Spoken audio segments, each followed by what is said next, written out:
இதுதான் புது interior design sir. Missouri, நான் எதிர்பார்த்த மாதிரி இந்த டிசைன்ஸ் எல்லாம். பாஸ், இது இந்த ஸ்போர்ட்ஸ் மீட்டோட பேப்பர்ஸ் ஒரு வாட்டி பாத்துருங்களேன். 2 minutes வெயிட் பண்ணுங்க மோகன். நான் சொன்னதை புரிஞ்சுக்கிட்டீங்களா இல்லையா? இந்த ஆபீஸ் எனக்கு ஆர்டிஸ்டிக் லுக்ல வேண்டாம். எனக்கு ஆபீஸா வேணும். நம்ம ஒன்னும் காம்படிஷன்ல பார்ட்டிசிபேட் பண்ணல. ஒருவேளை அது டஸ்ட்பின் மாதிரி இருந்தா கூட எங்களுக்கு ஓகே. என்ன இது வரைக்கும் என்னோட எக்ஸ்பீரியன்ஸ்ல உங்களை மாதிரி ஒரு கிளைண்ட் நான் பார்த்ததே இல்ல. என்ன சொன்னாலும் புரிஞ்சுக்கவே மாட்டேங்கிறீங்க. என்ன சொன்னாலும் ஏதாவது ஒரு குறை கண்டுபிடிக்கிறீங்க. உங்களுக்கு டிசைனர் தேவையில்லை, ஏதாவது ஒரு கார்பெண்டரை கூட்டிட்டு வந்து வேலையை பாருங்க. சாரி மிஸ்டர் பிரவீன், என்னால உங்க ப்ராஜெக்ட்ல ஒர்க் பண்ண முடியாது.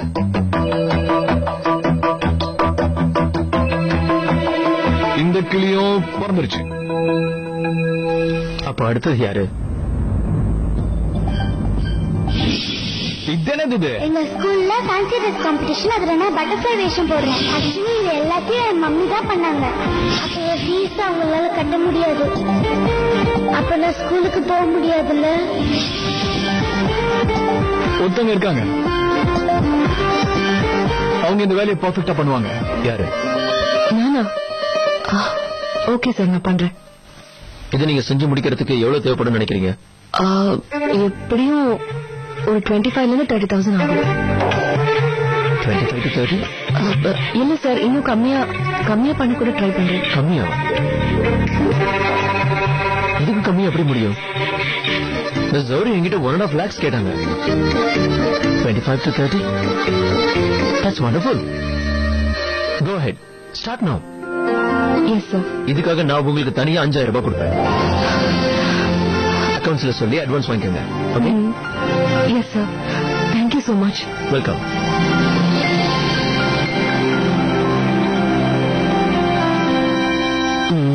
இத வேற எங்க வச்சேன்னு தெரியல. அண்ணி, மீனா ஆபீஸ் கிளம்பிட்டா. நான் போய் தனியா என்ன பண்றான்னு பாத்துட்டு வரேன். பாத்து வாங்க. காலையில எங்க கிளம்பிட்டீங்க? மறுபடியும் எதுக்கு வேலைக்கு போறீங்க? அதனால என்ன? என்னங்க, தயவு செஞ்சு டயத்துக்கு மாத்திரை சாப்பிடுங்க. சரி சரி சாப்பிடுறேன். விடு. சாயந்தரம் சீக்கிரமா வீட்டுக்கு வந்துருவீங்கல்ல? சரோஜா, நான் என்ன இப்ப போருக்க போறேன். சாயங்காலம் வீட்டுக்கு தானே வர போறேன். சும்மா எதுக்கு இவ்வளவு கேள்வி கேக்குற? புரியாம. நீங்க வீட்டுல இருந்து கொஞ்சம் ரெஸ்ட் எடுக்கலாமேனா? என்ன நீ என் உடம்புல தெம்பு இருக்கிற வரைக்கும் நான் வேலை செய்யணும்னு ஆசைப்படுறேன். நீ நகைய எடுத்துக்கோ. அவளே இப்ப வேலைக்கு போறாள். அப்புறம் என்ன, இன்னும் கொஞ்ச நாளைக்கு இந்த கஷ்டப்பட போறோம். அப்புறம் என் புள்ள ராஜு சி ஆயிடுவான். அப்புறம் கவலை இல்ல. அப்படியே காலை நீட்டி உட்கார்ந்துட்டு காலம் பூரா சாப்பிடுவேன். கிளாஸ்க்கு போகாம இங்கே இருந்தா அப்புறம் எப்படி சிஏ ஆவா? ராத்திரியும் பகலும் மாமா கூட போயிட்டு வந்துட்டு இருந்தேன்னா அப்புறம் எப்படி கிளாஸ்க்கு போவேன்? இல்ல இல்ல, நான் எதுவும் தப்பா சொல்லல. மாமா எவ்வளவு கஷ்டப்பட்டு உனக்காக இந்த பணத்தை கட்டினாரு. அதை நீ வீணடிக்கலாமா? அதுக்காக சொல்றேன். நான் சொல்றதுல எந்த தப்பும் இல்லையே மாமா. 100க்கு 100 உண்மையை தான் சொல்லியிருக்கேன். ராஜு, நீ போய் படி. நான் அப்படி நடந்து போய் பஸ் ஏறி போய்க்கிறேன். கொடு, அதெல்லாம் கொடு. தாத்தா, டிஃபன் பாக்ஸ் அப்படி வரேன் தாத்தா.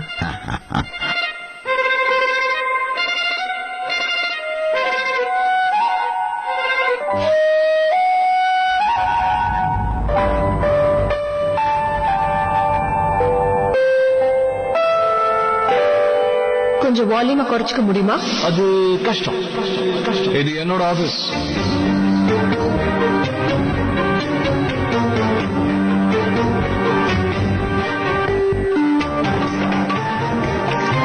இனிமே என்னோட ஆபீஸும் இதுதான்.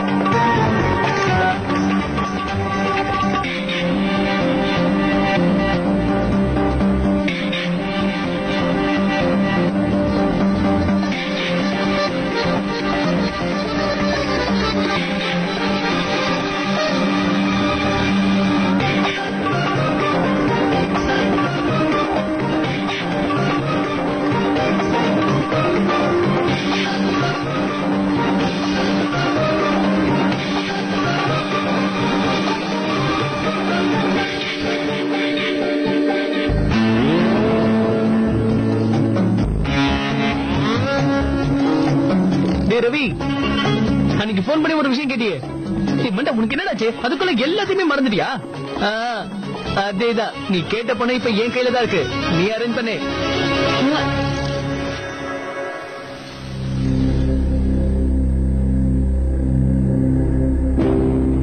என்ன காமி? மோகன், இவரு பேர் அசோக். மகானந்தா பிளைஓவரோட இனாகிரேஷன் கார்டு இவர் தான் பிரிண்ட் பண்ணிருக்காரு. ஆனா அதுக்கு முன்னாடி அது இடிஞ்சு விழுந்துட்டதால கார்ட்ஸ் எல்லாம் இவர்கிட்டே தான் இருக்கு. சோ இந்த கார்டுல மிஸ்டர் அமரோட பேரும் இருந்தது. சொல்லுங்க. ஒரு நாள் நான் இந்த கார்டு எடுத்துட்டு தீனநாத் சார் ஆபீஸ்க்கு போயிருந்தேன். அப்போ தீனநாத் சாரும் அமர் சாரும் சண்டை போட்டுட்டு இருந்தாங்க. அமர் சார் ஏதோ பிளைஓவர் விஷயத்துல திருப்தி இல்லனும் அதுல ஏதோ சீட்டிங் நடந்திருக்குன்னு கத்தினாரு. அதனால இனாகுரேஷனுக்கு முன்னாடி அதை டெஸ்டிங் பண்ணணும்னு பேசிட்டு இருந்தாரு. பேச்சு பெருசாகி அவங்க 2 பேருக்குள்ள பிரச்சனை வந்ததால கோவத்துல அமர் சார் தன்னுடைய பேரை இந்த கார்டுல இருந்து அவரோட பேரை உடனே எடுத்துருங்கன்னு சொன்னாரு.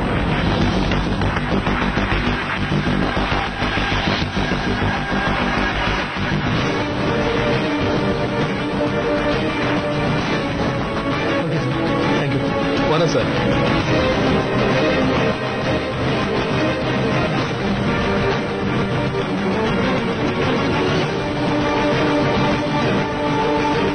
சோ பிளைஓவரோட குவாலிட்டி மட்டமா இருக்குன்னு சொல்லி தீனா கிட்ட அமர் போராடி.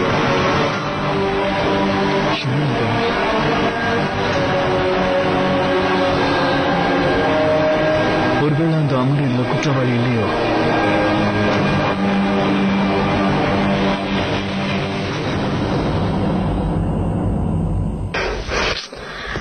எல்லா வேலையும் நானே தான் பண்ணணும் இருக்கு. அப்பதானே அடுத்தவங்களுடைய கஷ்டம் என்னன்னு நமக்கு நல்லாவே புரியுது. ஒரு சின்ன காய்கறி வாங்குறது எவ்வளவு பெரிய விஷயம்னு தெரியும். கடவுள் புண்ணியத்துல வேலை கிடைச்சது. ஏன்னா பாவம் ரொம்ப கஷ்டப்பட்டுக்கிட்டே இருப்பாங்க. ஏய் நில்ல. என்னையா தேவி அழைத்தாய்? பின்ன தனியா பேசிட்டு போறதுக்கு நான் என்ன பைத்தியமா?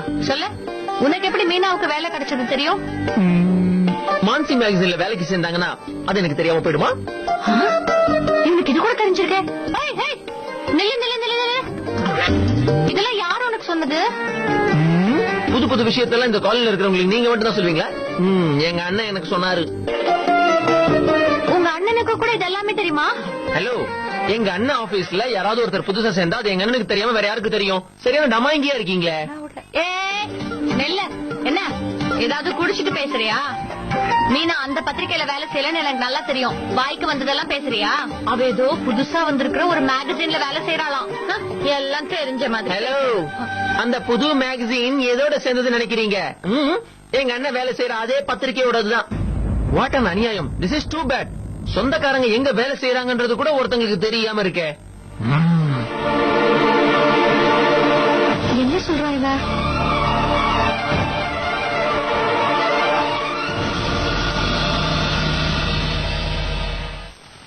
இன்னைக்கு நீங்க என் கூடவே இருந்த மாதிரி இருந்தது.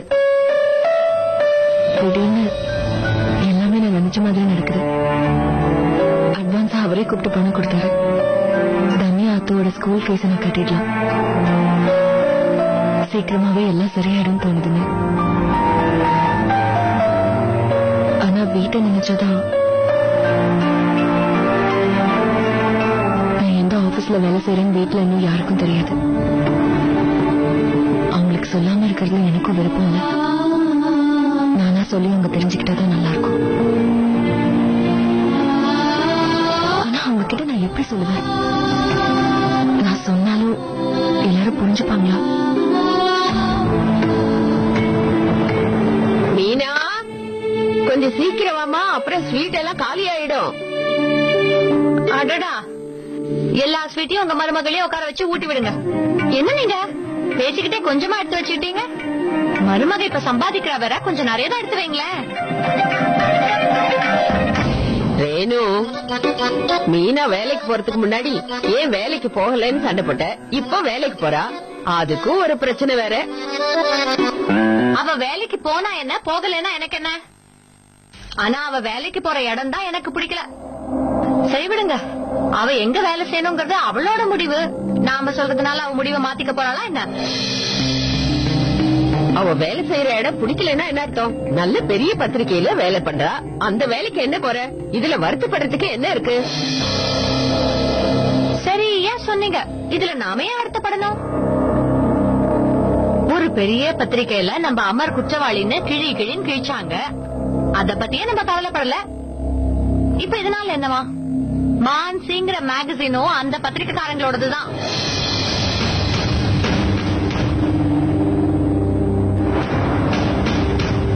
ஆமா, நமக்கு தான் இவ்வளவு நாளா தெரியல. ஒருவேளை அந்த ஆபீஸ்ல வேலை செய்யறது தப்புன்னு மீனா நினைச்சிருந்தான்னா அப்புறம் ஏன் அந்த வேலைக்கு போக போறா? அதெல்லாம் கூட பரவாயில்ல. இவ இந்த வேலைக்கு போறதுல எனக்கு ஒரு பெரிய சந்தேகம் என்னன்னா, இதெல்லாம் அவ அந்த மோகனுக்காக தான் பண்றாளோன்னு தோணுது. நானா சொன்னேன், இந்த காலனில பேசிக்கிறத சொன்னேன். நடக்கிற விஷயம் நமக்கு தெரியறது இல்ல. இப்பெல்லாம் இவங்க அடிக்கடி சந்திச்சுக்கிறாங்களா? இவங்க 2 பேரும் எப்படி பழகுறாங்கன்னு சிவராத்திரி அன்னைக்கு நம்மளே பாத்துட்டோமே. போதும், நிறுத்துறேனு. ஏன் வாய் அடைச்சா போதுமா? வெளியில பேசுறவங்களை என்ன பண்ணுவீங்க? இந்த ரேணு ஒரு விஷயத்த சொன்னானா அதுல கண்டிப்பா ஏதாவது உண்மை இருக்கும். ஆனா இந்த வீட்டுல இருக்கிறவங்களுக்கு தான் உண்மையை கேட்கற தைரியமே இல்ல.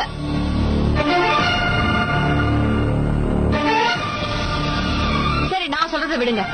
ஒருவேளை மீனா மனசுல எந்த தப்பும் இல்லன்னா ஏன் இது வரைக்கும் நம்ம கிட்ட இந்த விஷயத்த சொல்லவே இல்ல? அந்த நியூஸ் வந்த அதே பத்திரிகையில தான் அவ வேலை செய்யறான்னு ஏன் சொல்லல?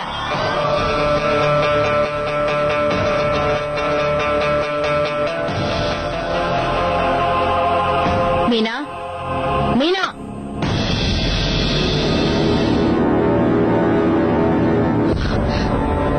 சொல்லுங்கம்மா. அமரை பத்தி தப்பான நியூஸ் வந்த பத்திரிகையில தான் நீ வேலை செய்யறியா?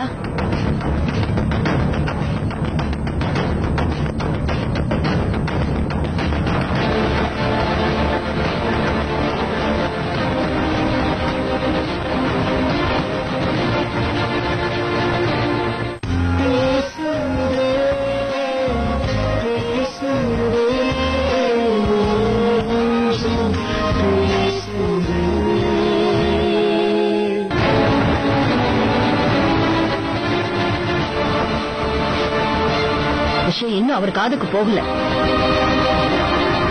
உனக்கு என்ன ஆச்சு மீனா?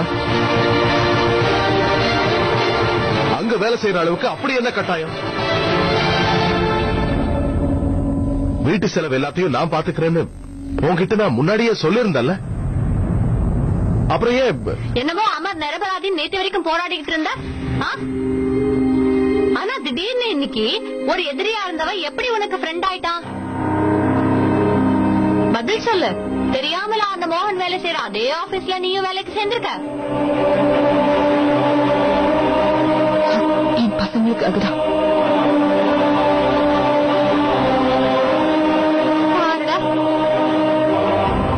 நான் முதல்ல உன்னை வேலைக்கு போக வேண்டிய அவசியம் இல்லைன்னு சொன்னேன். ஆனா நீதான் போயே திருவேன்னு ஒத்த கால்ல நின்ன. சரின்னு விட்டேன். ஆனா இன்னைக்கு என்ன வேலை பண்ணிருக்க? பொய்யான சாட்சிகளை போட்டு என் பையனை குற்றவாளின்னு சொன்ன அதே பத்திரிகையில நீ போய் வேலைக்கு சேர்ந்திருக்கியா? நானும் ஒண்ணு வேணும்னே போலமா. இந்த குடும்ப கௌரவத்தை ஒரே நிமிஷத்துல தூக்கி போட்டுட்டல. அமரை பத்தி கூட உனக்கு யோசிக்கணும் தோணல. இதுக்கு மேல நீ அந்த பத்திரிகை ஆபீஸ்ல வேலைக்கு போக தேவையில்லை. புரிஞ்சுதா?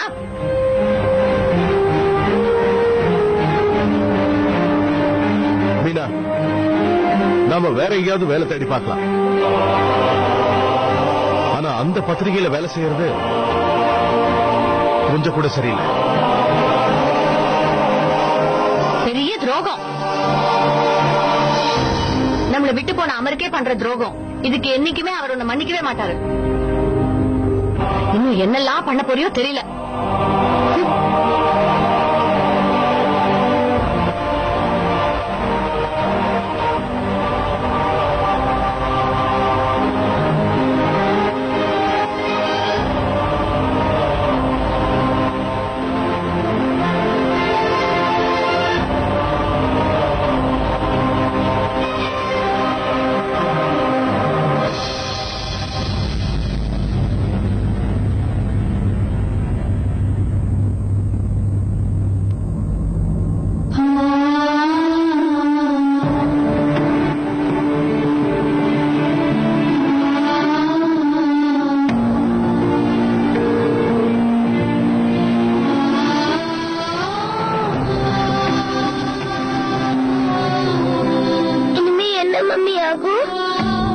பயப்படுற மாதிரி ஒண்ணும் ஆகாது. நல்லவங்களுக்கு கடவுள் எப்பவுமே நல்லதுதான் பண்ணுவாரு.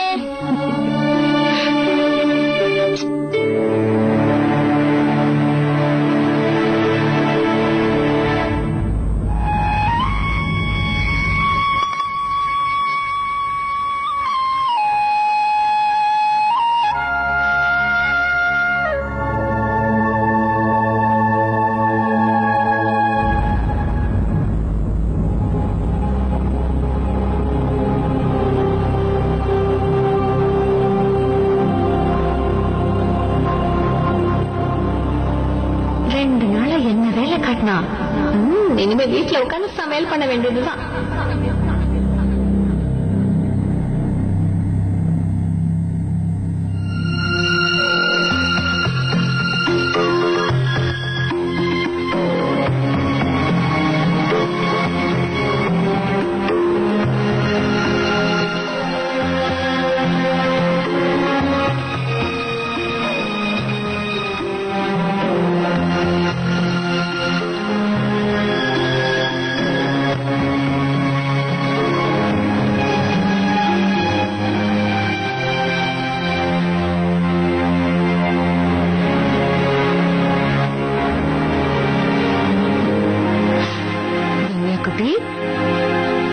எழுந்துரு.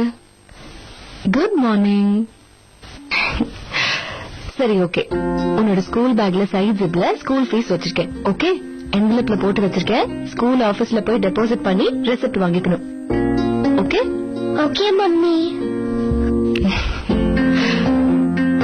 என்னால மறக்கவே முடியாது. இன்னைக்கு நான் எவ்வளவு சந்தோஷமா இருக்கேன் தெரியுமா? இன்னைக்கு முதல் தடவையா நானே சம்பாதிச்சு என் பசங்களுக்காக ஃபீஸ் கட்ட போறேன். இந்த ஃபீலிங் அவ்வளவு ஸ்பெஷலா இருக்கு.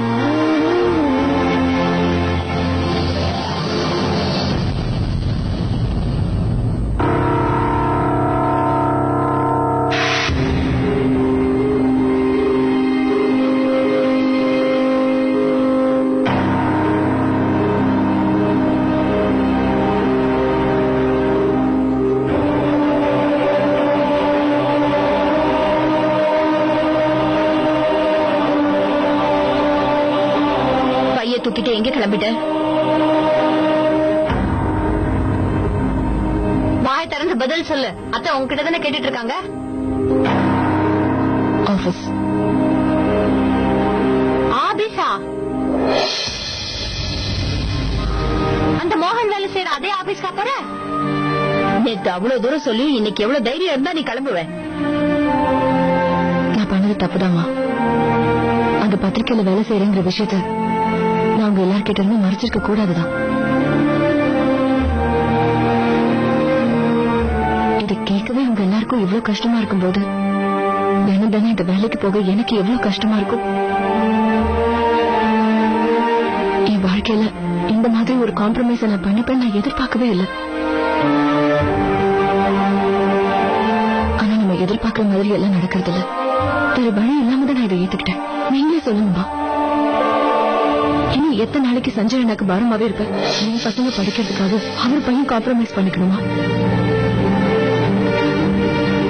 இல்ல என் பசங்களை கூட்டிட்டு போய் அந்த ப்ரீ ஸ்கூல்ல போட சொல்றீங்களா? என் பசங்க ஃபியூச்சரே இதோட போயிடும். உங்களுக்கே நல்லா தெரியுமா, பல ஆபீஸ்ல ஏறி இறங்கி வேலை கிடைக்காம கடைசியில ரொம்ப கஷ்டப்பட்டு இது எனக்கு கிடைச்சிருக்கு. எனக்கு கொடுத்த அட்வான்ஸ் அமௌண்ட் வச்சுதான் என் பசங்களுக்கு இன்னைக்கு ஃபீஸ் கட்டிருக்கேன். நீங்க உங்க பையனை விரும்புறதாலதான் உங்களால இந்த கஷ்டத்தை தாங்கிக்க முடியலமா? அதே மாதிரி நானும் என் பசங்களை விரும்புறதாலதான் எனக்கு விருப்பம் இல்லைனாலும் இந்த வேலைக்கு நான் போறேன். இதுக்கு மேல நான் சொல்ல வேண்டியதில்லை. ஒரு அம்மாங்கிற ஸ்தானத்துல இருந்து இது உங்களால புரிஞ்சுக்க முடியும்னு நினைக்கிறேன்.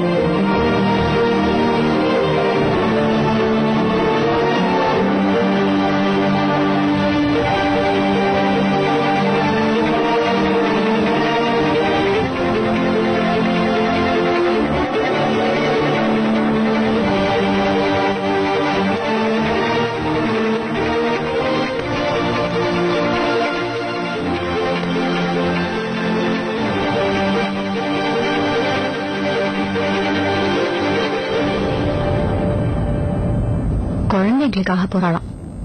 என்னமோ நாம மட்டும் நம்ம பசங்களை எதிரியா பாக்குற மாதிரி எல்லாம் பேசுறா. இன்னும் என்னென்னலாம் பண்ணி தொலைக்க போறான்னு தெரியல. இதெல்லாம் பாக்கணும்னு என் தலையில எழுதி இருக்கு.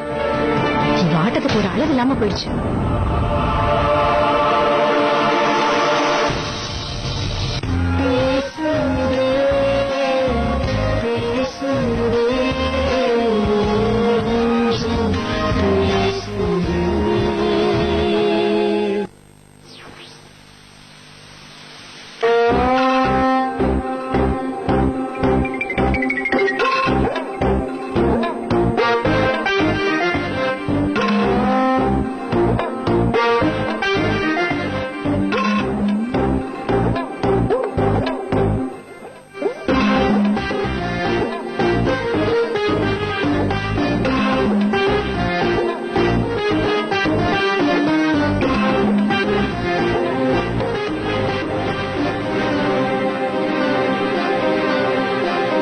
ஒரு நிமிஷம் நில்லுங்க ப்ளீஸ்.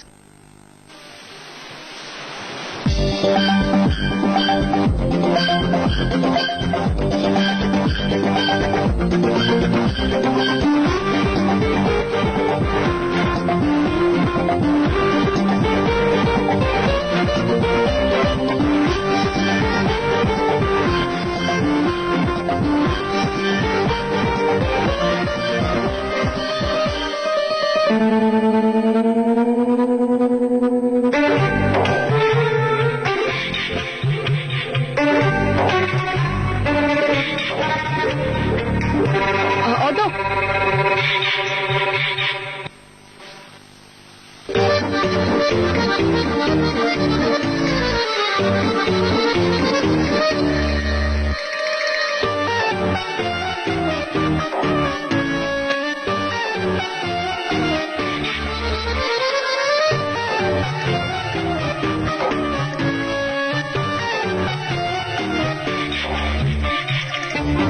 ஆட்டோ ஒரு நிமிஷம் நிறுத்துங்க. ஆட்டோ அண்ணா சிவங்க ஒண்ணு கொடுங்க.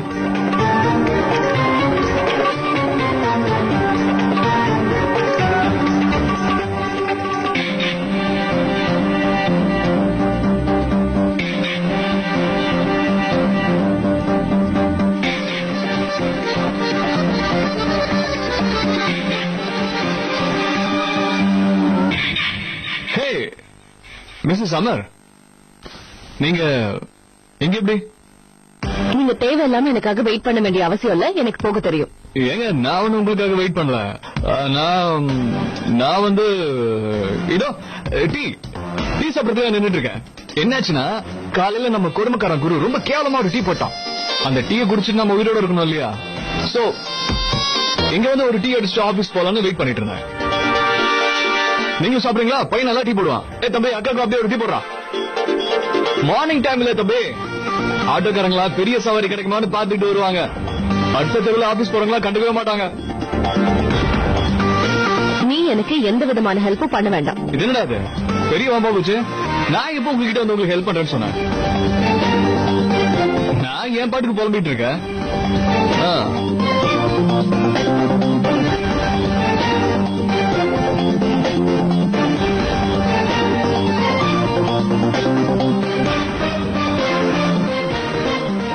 எனக்கு என்னாச்சுன்னு எனக்கே தெரியல.